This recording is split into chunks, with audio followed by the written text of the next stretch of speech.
আসসালামু আলাইকুম গাইস। তোমাদের মাঝে অনেকের প্রশ্ন থাকে যে গেমের মধ্যে ডিভিশনটা কিভাবে সিলেক্ট করে। ওকে, যেমন এই যে এখন যদি আমি স্পট করি, দেখো আমার নামের উপরে একটা লেখা দেখাচ্ছে, ওটা হচ্ছে গাজীপুর ডিভিশনের অগের 54 নম্বরে আছি আমি, ঠিক আছে। এখন তোমাদের প্রশ্ন, এটা কিভাবে সিলেক্ট করি আমরা। ওকে, I should have finished those deep তো fried chicken wings from last প্রথমেই night. দেখো I'm তোমরা starving. নিচে ওয়েপেন অপশন আছে, তোমরা এই ওয়েপেন অপশনে টিপ দেওয়ার পর মাস্টারিতে ক্লিক করবা। তারপরে ওপরে একটা আইকন দেখাইব, এই জায়গায় ক্লিক করে ভিতরে ঢুকবা। এই জায়গায় দেখো যে ঢাকা বিভাগ, ওকে, গাজীপুর, বাংলাদেশ, ঠিক আছে। এখন এই জায়গায় আমার সিলেক্ট করা আছে দেখে এরকম দেখাচ্ছে। যদি তোমাদেরটা সিলেক্ট করা না থাকে তাহলে অন্যরকমও দেখাতে পারে।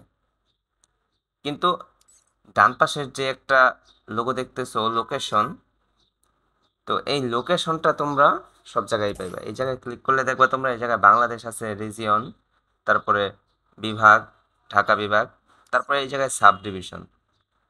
তোমরা এই জায়গায় সাব ডিভিশনে ক্লিক করার পরে দেখতে পারবে এই জায়গার মধ্যে অনেকগুলোই আছে, মাদারীপুর, গাজীপুর। যখন তোমরা সিলেক্ট করবা দেন তোমরা ওই ডিভিশনের সাথে যুক্ত হয়ে যাবে, তারপরে তোমাদের নামের ওপরেও ওই জায়গার নামটা আসবে। Starving. ভালো থাকবা, সুস্থ থাকবা।